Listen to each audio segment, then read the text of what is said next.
आज हम जानेंगे कि देव उठनी एकादशी या देव उठनी 11 1 नवंबर को है या 2 नवंबर को है। कौन सी तारीख सही है, किस दिन रखा जाएगा एकादशी का व्रत, क्यों मनाते हैं, पूजा विधि क्या है सही, क्या करें और क्या ना करें।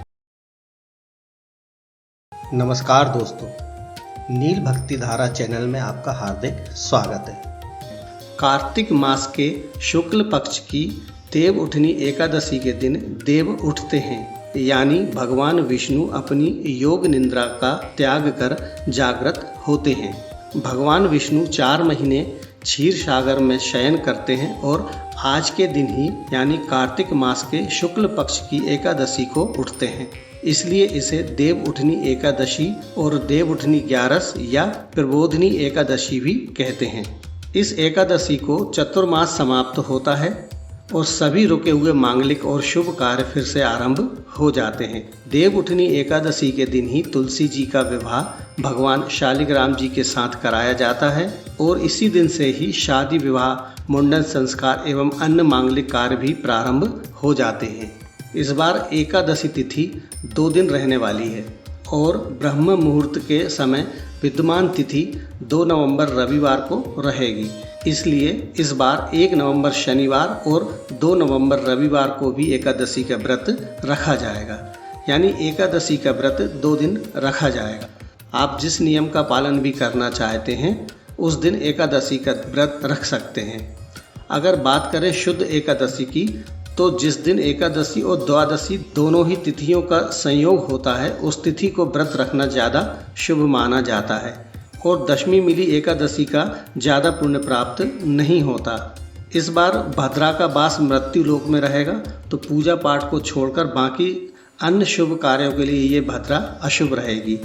भद्रा काल के समय आप केवल पूजा पाठ कर सकते हैं। जानते हैं देव उठनी एकादशी के शुभ मुहूर्त। 1 नवंबर सुबह 9:11 पर प्रारंभ होगी और 2 नवंबर सुबह 7:31 पर एकादशी का समापन होगा।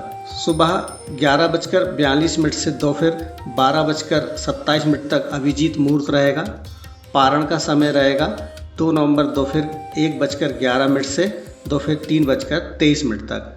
हरिवासर दोपहर 12:55 पर समाप्त होगा। अब जानते हैं एकादशी की पूजा विधि। एकादशी के दिन सुबह स्नान के बाद व्रत का संकल्प लें और भगवान विष्णु की विधिवत पूजन करें। पूजन स्थल पर घी का दीपक जलाएं और भगवान विष्णु जी की प्रतिमा स्थापित करें। भगवान विष्णु जी को सभी पूजन सामग्री और तुलसी डालकर नैवेद्य अर्पित करें। भगवान विष्णु को भोग लगाते समय तुलसी दल जरूर अर्पित करें। तत्पश्चात व्रत कथा का वाचन कर आरती करें। अंत में शंखनाद और घंटी बजाकर या थाली बजाकर भगवान विष्णु को जगाने का आह्वान करें। अब हम जानते हैं कि हमको क्या करना चाहिए और क्या नहीं करना चाहिए इस दिन। एकादशी के दिन तामसिक भोजन जैसे लहसुन प्याज का उपयोग नहीं करना चाहिए और चावलों का भी उपयोग नहीं करना चाहिए। एकादशी के दिन तुलसी के पत्तों को तोड़ना, तुलसी में जल देना वर्जित होता है। इस दिन तुलसी विवाह कराना शुभ होता है।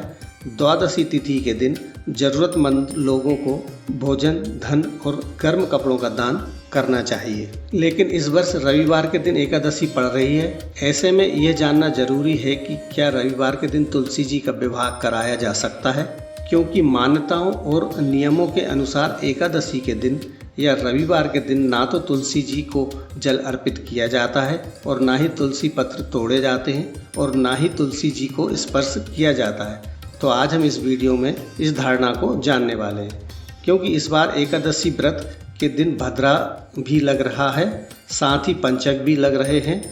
इन सभी बातों को जानेंगे तो पूजा पाठ को छोड़कर अन्य सभी शुभ कार्यों के लिए भद्रा अशुभ रहेगी।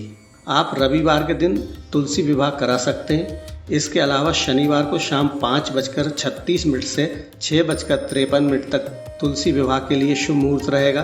तो वहीं 2 नवंबर रविवार को शाम 5:35 से 6:52 तक आप तुलसी जी का विवाह करा सकते हैं। इसके अलावा 3 नवंबर सोमवार को आप सुबह ब्रह्म मुहूर्त में 4:51 से 6:54 के बीच या फिर शाम को 5:34 से 6:51 के बीच भी तुलसी जी का विवाह करा सकते हैं। देव उठनी एकादशी से लेकर कार्तिक पूर्णिमा तक इन सभी दिनों में आप कभी भी तुलसी जी का विवाह करा सकते हैं। इस वीडियो में बस इतना ही।